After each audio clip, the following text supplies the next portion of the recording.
Ketika saya lulus dari SMA, tentunya sebagai anak yang masih sangat muda, saya sering berpikir bahwa, apakah ada perusahaan yang mau menerima anak lulusan SMA seperti saya? Setiap hari saya datang ke gereja, saya berlutut dan berdoa di bawah salib Tuhan Yesus di gereja.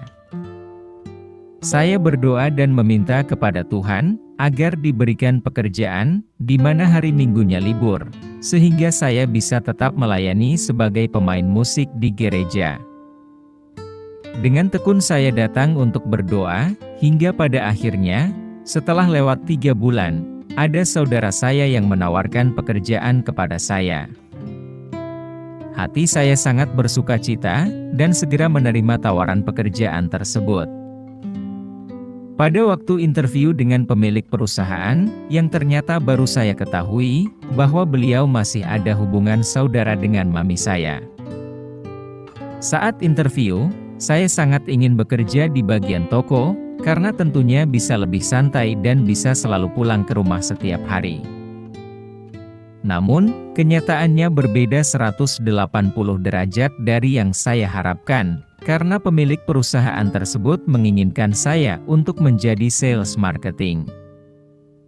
Saya menyadari bahwa saya tidak memiliki kemampuan di bidang sales marketing, dan tidak pandai untuk menawarkan produk kepada customer. Namun, saya menerima tawaran untuk menjadi sales marketing tersebut.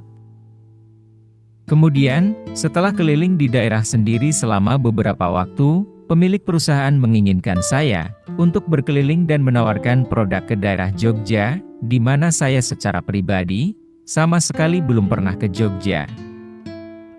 Dan saya diberikan seorang driver yang ternyata sama-sama belum pernah ke Jogja.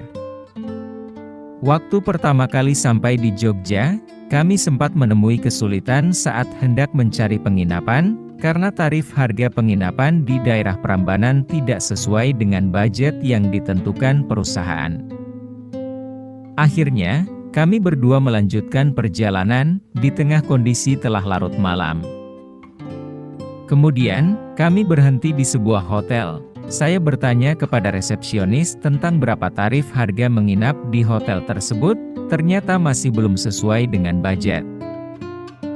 Hingga akhirnya, ada seseorang di hotel tersebut yang menawarkan diri untuk mengantarkan kami ke sebuah penginapan yang murah. Ibu tersebut naik ke mobil kami, mengarahkan kami ke sebuah losmen di Jogja, yang bernama Losmen Retno Mudo, dan benar saja, tarif menginap semalam di sana sangat terjangkau, sehingga kami memutuskan untuk menginap di losmen tersebut. Setiap pagi, saya membaca Alkitab dan berdoa. Selain itu, saya berkeliling menawarkan produk sampai larut malam, dengan keadaan yang sangat lelah. Namun bulan demi bulan, target omset dan tagihan saya tidak pernah mencapai target yang ditentukan perusahaan. Setiap minggu, amarah dari pemilik perusahaan selalu saya rasakan, karena saya juga sangat mengerti, biaya keliling di Jogja tidak sebanding dengan laba yang saya hasilkan untuk perusahaan. Selain kelelahan secara fisik, ternyata penolakan dari customer yang tidak mau membeli produk, juga membuat hati saya sakit. Sempat terbersit di pikiran saya untuk mengundurkan diri, karena jujur saja, saya merasa lelah secara fisik dan batin.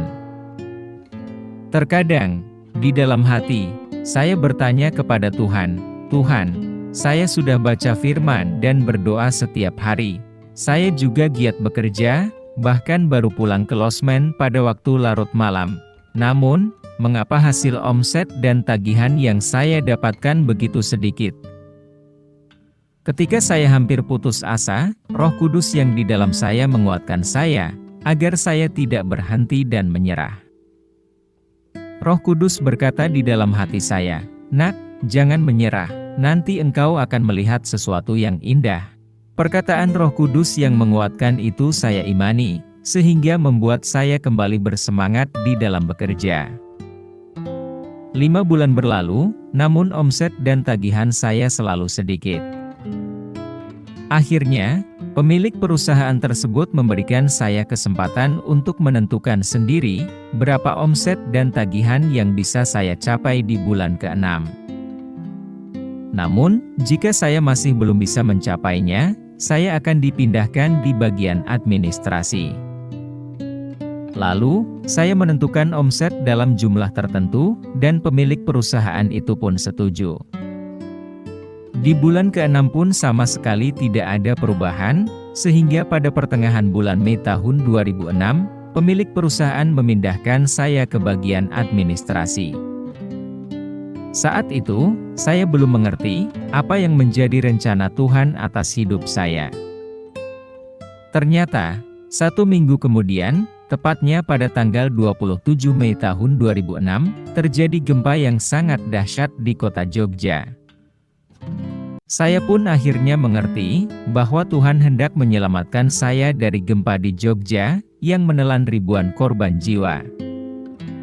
Saya pun berkata di dalam hati kepada Tuhan, "Tuhan, seandainya ketika aku berkeliling di Jogja, Engkau memberkati aku dengan omset dan tagihan yang tinggi, mungkin saat ini aku masih berada di kota Jogja, dan bisa jadi aku menjadi salah satu korban meninggal dunia karena gempa yang sangat dahsyat tersebut." Setelah beberapa lama, dan gempa sudah reda, pemilik perusahaan mengutus saya untuk mengunjungi toko-toko di Jogja.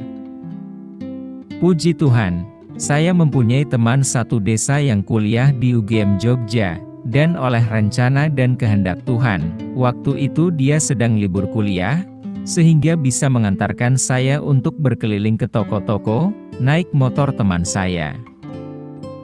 Saya pun menginap di kos teman saya tersebut. Dan sesuai rencana Tuhan juga, teman saya memiliki rencana untuk pulang ke rumah, sehingga kami bisa pulang bersama ke desa kami, dengan naik motor teman saya. Saudara, ketika kita sudah berdoa, kita sudah beriman dan sudah berusaha semaksimal mungkin, namun, seakan-akan jawaban doa itu tidak kunjung datang. Hal itu berarti Tuhan punya rencana lain atas hidup saudara yang jauh lebih besar dan indah. Ketika saya bekerja di bagian administrasi, saya merasa sangat nyaman dan bisa mengerjakan segala tugas-tugas di bagian administrasi tersebut. Tuhan pun semakin mempromosikan saya, dan saya pun dipercaya untuk mengelola keuangan perusahaan. Selain itu, penghasilan saya pun semakin meningkat, dan hingga saat ini, ketika saya membuat video kesaksian pribadi ini, saya masih bekerja di perusahaan yang sama. Saudara, ketika Tuhan membawa kita ke dalam proses kehidupan, memang rasanya tidak enak, tidak nyaman, hingga rasanya ingin cepat-cepat keluar dari keadaan tersebut. Namun, Tuhan ingin melalui proses kehidupan tersebut, kita tetap bertahan dan menang, sehingga kita memiliki karakter yang teruji dan roh yang semakin kuat. Sama seperti Yusuf, ketika menjalani proses kehidupan yang Tuhan berikan di dalam hidupnya. Yusuf harus melalui peristiwa menyakitkan di dalam hidupnya, mulai dari dibuang saudaranya sendiri ke dalam sumur, dijual kepada orang Midian, yang kemudian menjual Yusuf kembali kepada Potifar, seorang pegawai istana Firaun. Tidak hanya sampai di situ, Yusuf pun difitnah oleh istri Potifar, yang pada akhirnya, Yusuf dijebloskan ke dalam penjara. Di penjara pun, Yusuf dilupakan selama 2 tahun, oleh juru minuman yang diartikan mimpinya, ketika mereka masih berada di dalam penjara. Setelah itu, Tuhan mulai mengangkat Yusuf dengan menjadi pemimpin yang menguasai stok persediaan pangan.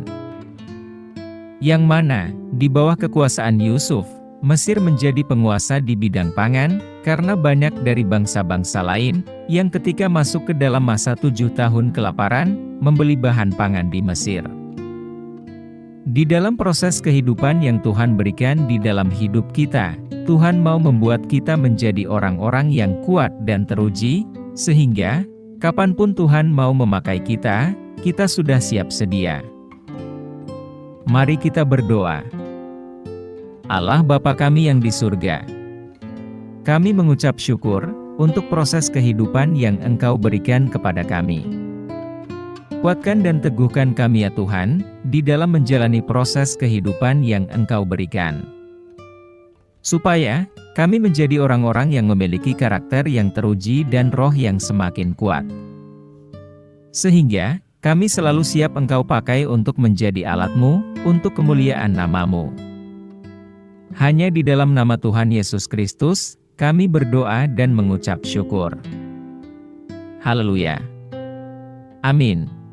Kalau kamu merasa konten ini bermanfaat dan bisa mengubah hidup banyak orang, kamu bisa subscribe channel ini dan share video ini ke orang-orang yang kamu sayangi.